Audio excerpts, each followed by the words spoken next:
শিক্ষার্থীরা, তোমাদেরকে আজকের অনলাইন ক্লাসে স্বাগতম জানাচ্ছি। কৃষি বিশ্ববিদ্যালয় কলেজের অনলাইন ক্লাসে যথারীতি আবারও হাজির হয়েছি। আমি তোমাদেরকে গত ক্লাসে শুরু করেছিলাম ব্যবসা সংগঠন ও ব্যবস্থাপনা দ্বিতীয় পত্রের প্রথম অধ্যায় ব্যবস্থাপনার ধারণা। আজকে যথারীতি ওটাই আবার আমরা কন্টিনিউ করছি। দেখো, তোমরা প্রত্যেকেই কমেন্ট বক্সে গিয়ে তোমাদের রোল নাম্বারটা অবশ্যই লিখে দিবে, আর তোমাদের টাইমলাইনে গিয়ে অবশ্যই ক্লাসটি শেয়ার করে দিবে।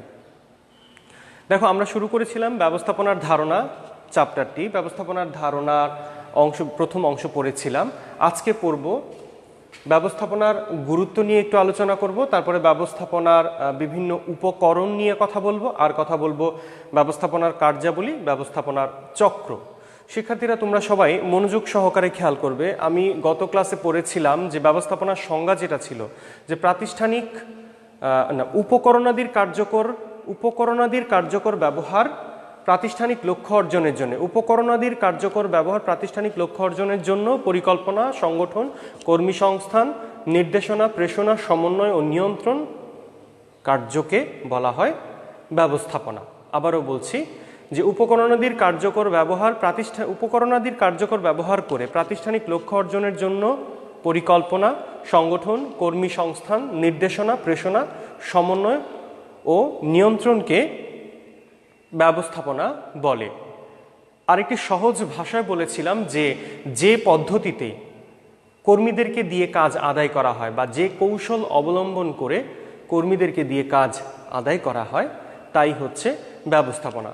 একটু খেয়াল করো যে তোমার প্রতিষ্ঠানে তুমি যদি একটা প্রতিষ্ঠানের একজন ব্যবস্থাপক হও, তাহলে তোমার প্রতিষ্ঠানের কাজগুলো সুষ্ঠুভাবে হচ্ছে কিনা তা দেখভাল করার জন্য কিন্তু মনিটর করতে হয়, দেখভাল করার ব্যবস্থা করতে হয়। এখন কথা হচ্ছে যে আমি এই ব্যবস্থাটা কেন করব, মানে আমার প্রতিষ্ঠানের জন্য ব্যবস্থাপনাটা কেন দরকার, কেন প্রয়োজন, কেন গুরুত্বপূর্ণ, কি হবে করলে। অর্থাৎ তুমি খেয়াল করো যে আমাদের আজকে প্রথম টপিক এখানে দেয়া আছে ব্যবস্থাপনার গুরুত্ব। শিক্ষার্থীরা খেয়াল করো, ব্যবস্থাপনার গুরুত্বতে আমি যদি আলোচনাতে যাই তাহলে তুমি নর্মালি চিন্তা করলে বুঝতে পারবে যে প্রথমেই ব্যবস্থাপনাটা আমার প্রতিষ্ঠানের জন্য কেন প্রয়োজন, অর্থাৎ গুরুত্ব, উদ্দেশ্য, প্রয়োজনীয়তা, সুবিধা সবকিছুই কিন্তু প্রায় একই রকম। কেন গুরুত্বপূর্ণ? দেখো, তুমি নর্মালি চিন্তা করো, উৎপাদন বৃদ্ধি করার জন্য অবশ্যই তোমার প্রতিষ্ঠানে ব্যবস্থাপনাটা কি গুরুত্বপূর্ণ। তাহলে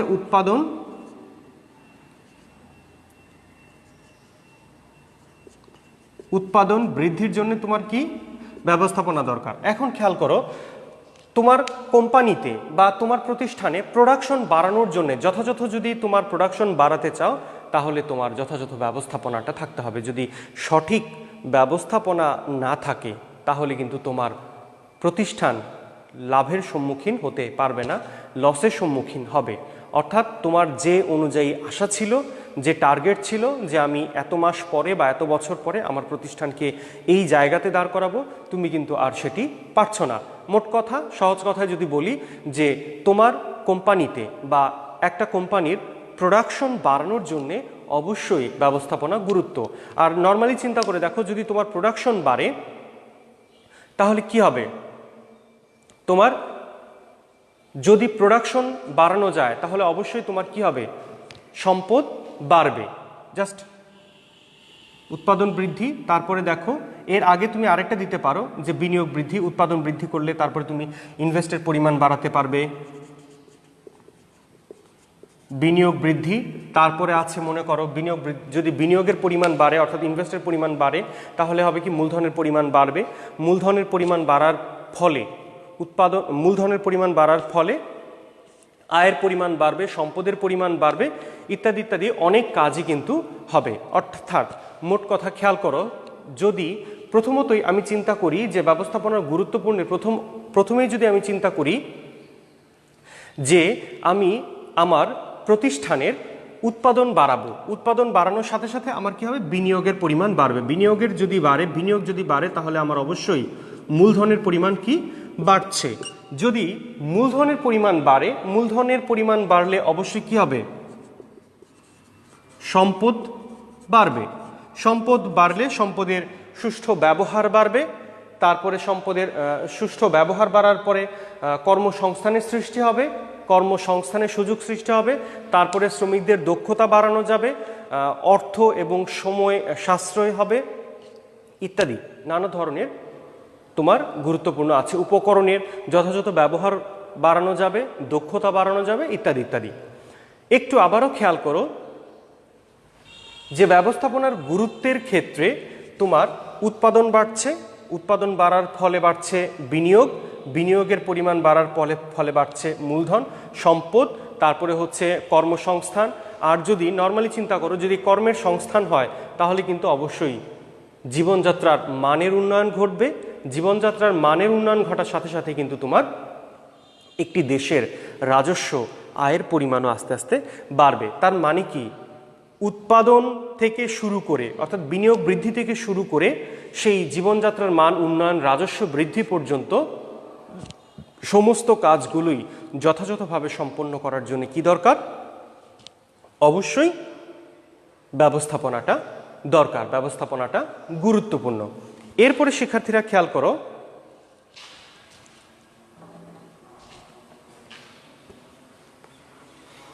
এরপরে আছে দেখো, প্রথম টপিকটা আমি মোটামুটি আলোচনা করেছি, আশা করি সবাই বুঝতে পারছো। এরপরে আছে ব্যবস্থাপনার বিভিন্ন উপকরণ। দেখো, একটা হচ্ছে মানবীয় উপকরণ, আরেকটা হচ্ছে বস্তুগত উপকরণ। ব্যবস্থাপনার বিভিন্ন উপকরণের মধ্যে দুটি উপকরণ উল্লেখযোগ্য, একটা হচ্ছে মানবীয় উপকরণ, আরেকটা হচ্ছে কি বস্তুগত উপকরণ। মানবীয় উপকরণের মধ্যে অবশ্যই জনসম্পদকে বোঝাচ্ছে, আর বস্তুগত উপকরণের মধ্যে অবশ্যই 6টি উপাদান আছে। কটি? 6টি উপাদান। 6টি উপাদান হচ্ছে 6M। 6টি উপাদান হচ্ছে কি কি? 6M। খেয়াল করো, প্রথম এম দিয়ে, অর্থাৎ 6M কি? 6M কে নিয়ে এসেছে বা কোথা থেকে এসেছে? যে ট্যারি ও ফ্রাঙ্কলিন এই 6M এর ধারণাটি দিয়েছিলেন। ট্যারি ও ফ্রাঙ্কলিন 6M এর ধারণা দিয়েছিলেন। 6M এর মধ্যে কি কি আছে? 6টা M। 6M খেয়াল করো,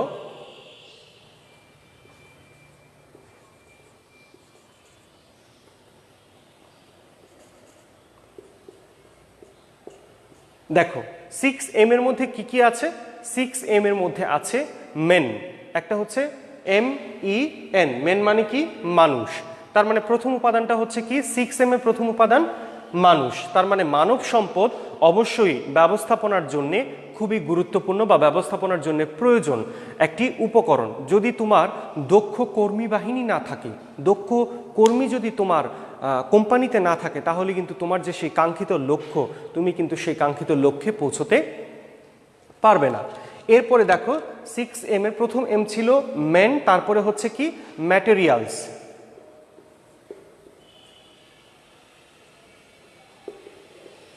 ম্যাটেরিয়ালস দেখো, 6M এর পরে হচ্ছে কি? ম্যাটেরিয়ালস মানে হচ্ছে উপাদান। 6M এর পরে আসছে কি? ম্যাটেরিয়ালস মানে হচ্ছে উপাদান। তার মানে তোমার এই কোম্পানিতে বা তোমার যে প্রোডাকশনটাতে যাবে তুমি, সেই প্রোডাকশনের ক্ষেত্রে কিন্তু নানা ধরনের উপাদান থাকে। এরপরে উপাদানের পরেরটা হচ্ছে কি? মেশিন।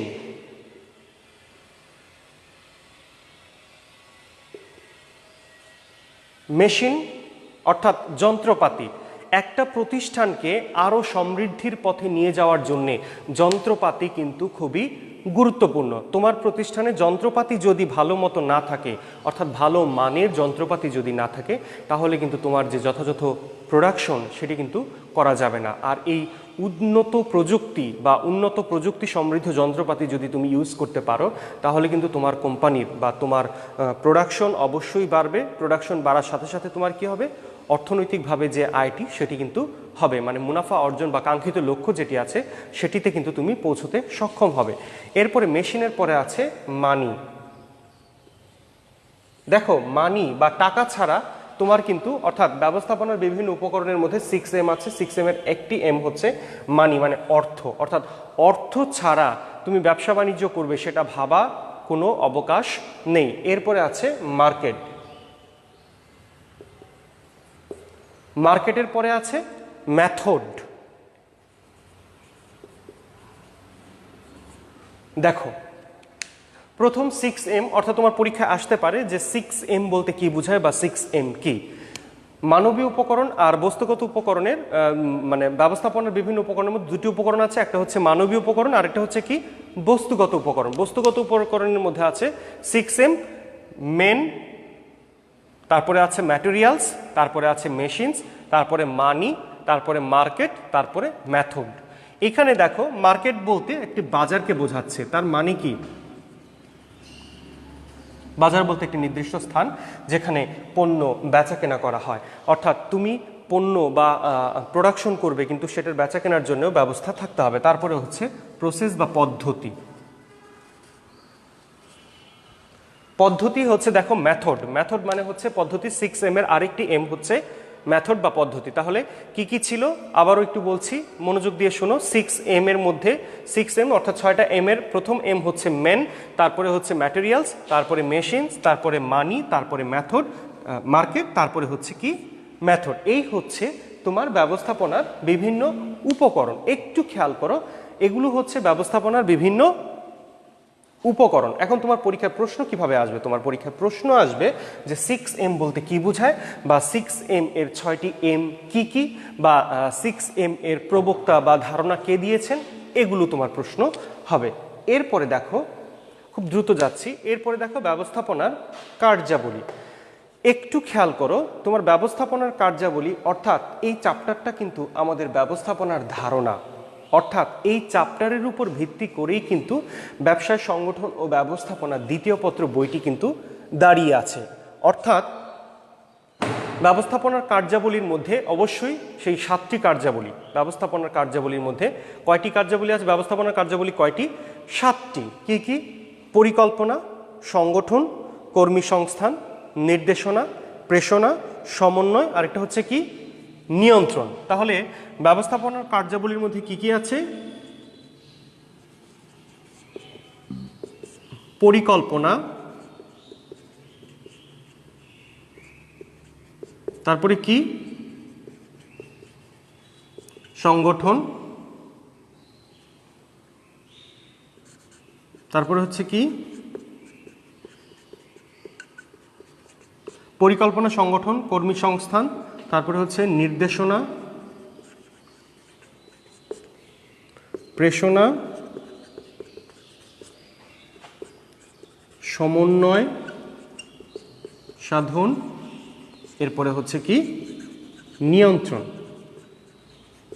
একটু শিক্ষার্থীরা খেয়াল করো, প্রথম কার্যাবলীতে কয়টি ছিল? 7টি। কয়টা কার্যাবলী?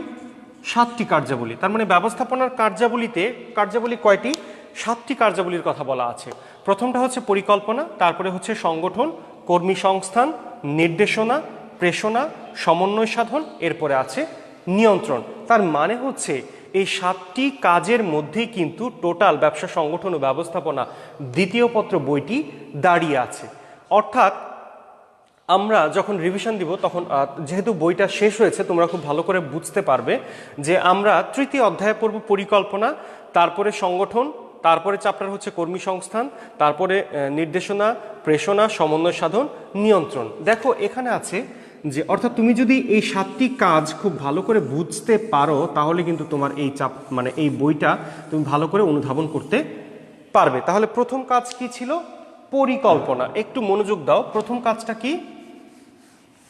পরিকল্পনা। দেখো সহজ কথায় যদি বলি পরিকল্পনা, পরিকল্পনা। দেখো যদি শব্দটাকে আমি ভাগ করি, পরি আরেকটা হচ্ছে কি কল্পনা। দেখো পরি মানে হচ্ছে বিশেষ আর কল্পনা মানে হচ্ছে বিশেষভাবে কোনো কিছু চিন্তা ভাবনা করা। পরি মানে হচ্ছে বিশেষ আর কল্পনা মানে হচ্ছে কি চিন্তা ভাবনা করা। তার মানে পরিকল্পনা মানে দাঁড়াচ্ছে যে কোনো কিছু নিয়ে বিশেষ চিন্তা ভাবনা করাটাই হচ্ছে পরিকল্পনা। অর্থাৎ ভবিষ্যতে কি হবে সেটা নিয়ে যদি আগাম আমি চিন্তা ভাবনা করি তবে সেটাই হচ্ছে কি পরিকল্পনা। এখানে প্রশ্ন হতে পারে পরিকল্পনা কি? ব্যবস্থাপনা কার্যাবলীর প্রথম কাজ কোনটি? ব্যবস্থাপনা কার্যাবলীর সর্বশেষ কাজ কোনটি? ব্যবস্থাপনা কার্যাবলীর সবচেয়ে গুরুত্বপূর্ণ কাজ কোনটি? এরকমভাবে প্রশ্ন হবে। সবগুলোর ক্ষেত্রে কিন্তু উত্তরটা খেয়াল করো যে ব্যবস্থাপনার প্রথম কাজটি হচ্ছে পরিকল্পনা, ব্যবস্থাপনার সর্বশেষ কাজ হচ্ছে নিয়ন্ত্রণ, আর ব্যবস্থাপনার সবথেকে গুরুত্বপূর্ণ কাজটি কোনটি? সেটি হচ্ছে পরিকল্পনা। তার মানে তোমার যদি পরিকল্পনাতে ভুল থাকে তাহলে কিন্তু তোমার যে প্রত্যেকটা ধাপ আছে পরে সেই ধাপগুলো তুমি কিন্তু আর কন্টিনিউ করতে পারবে না। অর্থাৎ তোমার যদি প্রতিষ্ঠানের পরিকল্পনাটা ভুল হয় তাহলে কিন্তু তুমি পরের ধাপগুলোতে অবশ্যই কি যেতে পারবে না। তাহলে সংজ্ঞাটা কি দাঁড়ালো? কোনো কিছু নিয়ে আগাম চিন্তা ভাবনা করাটাই হচ্ছে কি পরিকল্পনা, বা ভবিষ্যতের নকশা নির্ধারণ করাকেই কি বলে পরিকল্পনা। এগুলোর বিস্তারিত আলোচনা যখন আমরা চ্যাপ্টারে ঢুকবো তখন বিস্তারিত আলোচনা করব। এখন জাস্ট খালি একটু একটু করে তোমাদেরকে ধারণা দিচ্ছি। এখান থেকে প্রশ্ন হবে যে ব্যবস্থাপনার কার্যাবলী বলতে কি বোঝায়। এছাড়া প্রশ্ন হতে পারে ব্যবস্থাপনার কার্যাবলী কয়টি, বা ব্যবস্থাপনার চক্রটি আলোচনা করো। তাহলে পরিকল্পনা শেষ করলাম। এরপরে আছে সংগঠন। নানা ধরনের উপকরণ থাকে, এই উপকরণগুলোকে একত্রিত করাটাই হচ্ছে কি সংগঠনের কাজ। যেমন ভূমি থাকতে পারে, শ্রম থাকতে পারে, মূলধন থাকতে পারে, ইত্যাদি ইত্যাদি থাকতে পারে। এই সবগুলোকে বিভিন্ন জায়গায় ছড়িয়ে ছিটিয়ে থাকে, এগুলাকে একত্রিত করার কাজ কার? সংগঠনের। তাহলে পরিকল্পনার পরে শেষ করলাম আমরা সংগঠন। এরপরে আছে কি কর্মী সংস্থান। কর্মী সংস্থান একটু খেয়াল করো, কর্মী সংস্থান। দেখো এখানে কর্মী মানে বুঝতে পারছো, সংস্থান মানে হচ্ছে জোগাড় করা, আর কর্মী মানে হচ্ছে তো শ্রমিক কর্মী বা মানুষ। অর্থাৎ কর্মী বা কর্মচারী জোগাড়কেই মূলত কর্মীর সংগ্রহকেই কর্মী সংস্থান বলে, বা কর্মীর জোগাড়কেই কর্মী সংস্থান বলা হয়। অর্থাৎ তুমি যদি একটা কোম্পানি খুলতে চাও তাহলে তুমি প্রথমে কি করবে? প্ল্যান করবে যে হ্যাঁ আমি এই কোম্পানিটা খুলতে চাই বা এই ব্যবসাটা করতে চাই। তারপরের ধাপগুলো কি হচ্ছে যে এখান থেকে তোমাকে টাকা সংগ্রহ করতে হচ্ছে, ওখান থেকে আসবাবপত্র সংগ্রহ করতে হচ্ছে। এই সবগুলো একত্রিত করার দায়িত্ব কার? সংগঠনের। এরপরে তোমার পরিকল্পনা হলো, সংগঠন হলো। এখন তোমার মাথার মধ্যে আসতে হবে যে আমি এখন কর্মী নিয়োগ দিব। অর্থাৎ আমি যে কোম্পানি চালাবো, আমি যে প্রতিষ্ঠান চালাবো, সেখানে অবশ্যই আমার শ্রমিক বা কর্মচারী বা কর্মকর্তা দরকার। অর্থাৎ তখন তোমাকে কিন্তু কর্মীর জোগাড় করার জন্য অ্যানাউন্স করতে হবে। তারপর বিভিন্নভাবে তারা আবেদন করবে, আবেদন যাচাই বাছাই করে সব কিছু করার পর্যন্ত ভাইবা টেস্ট অমুক তমুক সব কিছু করে যখন তুমি সর্বশেষ তাদেরকে নিয়োগ দিবে, অর্থাৎ এই সমস্ত কিছু তার মানে আবেদনপত্র থেকে শুরু করে কর্মী নিয়োগ দেওয়া পর্যন্ত কাজটি করাটাই হচ্ছে কর্মী সংস্থান। তাহলে মোট কথা হচ্ছে কর্মীর জোগাড়কে কর্মী সংস্থান বলে, বা শ্রমিকদের জোগাড়কে কর্মী সংস্থান বলে। কর্মী সংস্থানের পরে আছে বিভিন্ন কার্যাবলীর মধ্যে কর্মী সংস্থান, তারপরে আছে নির্দেশনা। দেখো এরপরে আছে কি নির্দেশনা। অর্থাৎ এইখানে এই কার্যাবলী এর কাজ হচ্ছে, নির্দেশনার কাজ হচ্ছে যে শ্রমিকগুলো কিভাবে কাজ করবে বা কিভাবে কাজ করলে কি কি হয়, এই ধাপটাতে তাদেরকে কমেন্ট করা হয় বা আদেশ দেওয়া হয় বা নির্দেশ দেওয়া হয় যে হ্যাঁ আপনারা এভাবে এভাবে কাজ করেন, তাহলে আমরা আমাদের কোম্পানিতে আমাদের কাঙ্ক্ষিত যে লক্ষ্যটা আছে সেই লক্ষ্যে পৌঁছতে পারবো। অর্থাৎ এই কাজটুকু করে কে? মূলত নির্দেশনা অংশে এই কাজটুকু করা হয়। তাহলে ব্যবস্থাপনা কার্যাবলী কর্মী সংস্থানের পরেরটা হচ্ছে কি নির্দেশনা। নির্দেশনা আমার যখন সম্পন্ন হবে তখন অবশ্যই প্রেষণা আসবে। দেখো নির্দেশনার পরে আসবে কি প্রেষণা। প্রেষণা হচ্ছে এমন একটা প্রসেস বা এমন একটা পদ্ধতি যে পদ্ধতিতে কর্মীদেরকে দিয়ে কৌশলে কাজ আদায় করা হয়। অর্থাৎ আমি কর্মীকে বললাম যে আপনি এই কাজটা করেন, সপ্তাহে 7 দিন আপনাকে সময় দেওয়া হলো যে আপনি যদি 7 দিনের মধ্যে এই কাজটা আমাকে করে দিতে পারেন তাহলে আপনাকে এক্সট্রা এত টাকা দেওয়া হবে, বোনাস হিসাবে এত টাকা দেওয়া হবে। অথবা আপনি যদি আগামী 1 মাস আমার এই কাজটা ভালো মতো করে দিতে পারেন তাহলে আপনাকে পরিবহন ভাতাটা আমরা প্রদান করব, বা আপনাকে থাকার ব্যবস্থা করে দিব। অর্থাৎ বাসস্থান সুবিধা, চিকিৎসা সুবিধা, বোনাস ও এগুলো হচ্ছে কি প্রেরণা দেওয়া, মোটিভেশন দেওয়া, কর্মীকে উৎসাহ দেওয়া। অর্থাৎ এটা এমন একটা পদ্ধতি যে পদ্ধতিতে কর্মীকে উৎসাহ দেওয়া হয়। উৎসাহটা দেওয়া হয় এই কারণেই কর্মীর কাছ থেকে মূলত কাজটা আদায় করার জন্য। এরপরে দেখো উৎসাহের পরে অর্থাৎ প্রেরণার পরে আসবে কি পরিকল্পনা, সংগঠন, কর্মী সংস্থান, নির্দেশনা, প্রেষণা। এরপরে আছে কি প্রথমে কি ছিল পরিকল্পনা,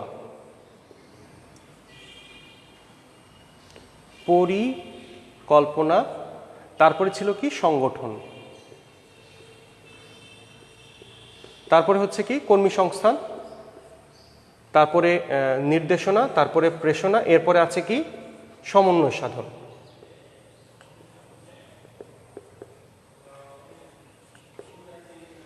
দেখো এখানে বিভিন্ন বিভাগ আর উপবিভাগের কাজগুলোকে, অর্থাৎ এখানে শ্রমিক ক্রয় বিভাগ থাকতে পারে, বিক্রয় বিভাগ থাকতে পারে, উৎপাদন বিভাগ থাকতে পারে, পরিবহন বিভাগ, বিভিন্ন ধরনের বিভাগ থাকে। ওই বিভাগগুলোকে, বিভাগের কাজগুলোকে, অর্থাৎ প্রত্যেকটা বিভাগের কাজগুলোকে এক সূত্রে সংযুক্ত করে কে? সমন্বয় সাধনের কাজ। সংযুক্ত করার নামটাই হচ্ছে কি? সমন্বয় সাধন। আমি অনেকদিন আগে হয়তোবা তোমাদের একটা ক্লাসে বলেছিলাম যে একটা কোম্পানি যদি শার্ট উৎপাদন করে থাকে তাহলে শার্টের হাতা তৈরি করে একটা বিভাগ, তারপরে হচ্ছে শার্টের কলার তৈরি করে একটা বিভাগ, শার্ট প্যাকেজিং করে একটা বিভাগ, শার্ট পরিবহনের জন্য আরেকটা বিভাগ কাজ করে, এরকমভাবে বিভিন্ন বিভাগ কাজ করে। অর্থাৎ প্রত্যেকটা বিভাগ ও উপবিভাগের কাজগুলোকে এক সূত্রে, অর্থাৎ একসাথে আবদ্ধ বা এক সূত্রে সংযত করার কাজটা করে হচ্ছে সমন্বয় সাধন। এরপরে সমন্বয় সাধনের পরে আছে কি? নিয়ন্ত্রণ। একটু খেয়াল করো, সমন্বয় সাধনের পরে কি? নিয়ন্ত্রণ। একটু খেয়াল করো, নিয়ন্ত্রণের কাজ হচ্ছে এই যে পরিকল্পনা থেকে শুরু করে পরিকল্পনা, সংগঠন, কর্মী সংস্থান, নির্দেশনা, প্রেষণা, সমন্বয়, এই সবার কাজগুলো তার কাজ হচ্ছে দেখভাল করা। দেখার পরে যদি কোনো ভুল ত্রুটি থাকে সেই ভুল ত্রুটিগুলো আবার সংশোধন করে তারপর বাজারে পণ্য ছাড়তে হয়। এটাই হচ্ছে নিয়ন্ত্রণের কাজ। তার মানে নিয়ন্ত্রণের কাজ হচ্ছে কি? পণ্যের গুণগত মান ঠিক আছে কিনা, আদর্শ মান কতটুকু ছিল সেটা দেখতে হবে। যদি কোনো ভুলভ্রান্তি থাকে সেই ভুলভ্রান্তি সংশোধন করতে হবে। সংশোধন করার পরে পণ্য বাজারে ছাড়তে হবে। এই কাজটুকু করে নিয়ন্ত্রণ। তাহলে ব্যবস্থাপনার কার্যাবলীর মধ্যে আমরা পড়েছি কয়টা কার্যাবলী? 7টা কার্যাবলী। প্রথমে পড়েছি পরিকল্পনা, তারপরে পড়েছি সংগঠন, তারপরে কর্মী সংস্থান, তারপরে পড়েছি নির্দেশনা, প্রেষণা, সমন্বয়, এরপরে পড়েছি কি? নিয়ন্ত্রণ। এখন এই সবটা যদি একটা সার্কেলের মতো থাকে, গোল করে যদি দেওয়া হয়, অর্থাৎ চক্রাকারে যদি দেওয়া হয়, সেটাই হচ্ছে তখন হয়ে যাবে ব্যবস্থাপনার চক্র। দেখো, খেয়াল করো ব্যবস্থাপনার চক্রের মধ্যে কি আসবে, একটু মনোযোগ দাও সবাই।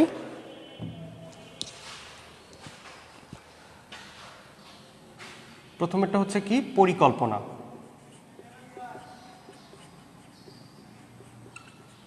পরিকল্পনা, তারপরে হচ্ছে পরিকল্পনা, সংগঠন, তারপরে হচ্ছে কর্মী সংস্থান,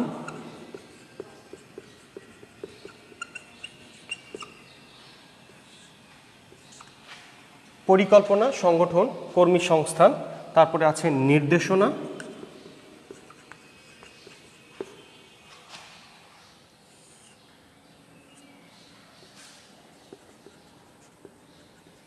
প্রেষণা,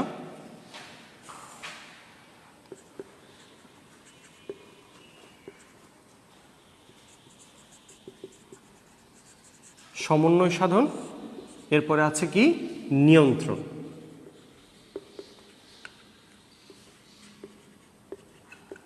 একটু খেয়াল করো, দেখো পরিকল্পনা, সংগঠন, এই সবটা হচ্ছে কি? ব্যবস্থাপনা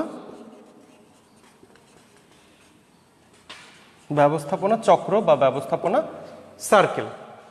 একটু খেয়াল করো, তাহলে প্রথমটা হচ্ছে কি? পরিকল্পনা, তারপরে হচ্ছে সংগঠন, তারপরে কর্মী সংস্থান, নির্দেশনা, প্রেষণা, সমন্বয় সাধন, নিয়ন্ত্রণ। এখন অর্থাৎ এখানে পরিকল্পনার পরে যদি করা হয় যে কর্মী সংস্থানের কাজটা বর্ণনা করতে, বা কর্মী সংস্থান, পরিকল্পনার পরে যদি দেওয়া হয় কর্মী সংস্থান, তাহলে কিন্তু স্বভাবতই তোমার প্রশ্নের অ্যান্সারটি ভুল হবে।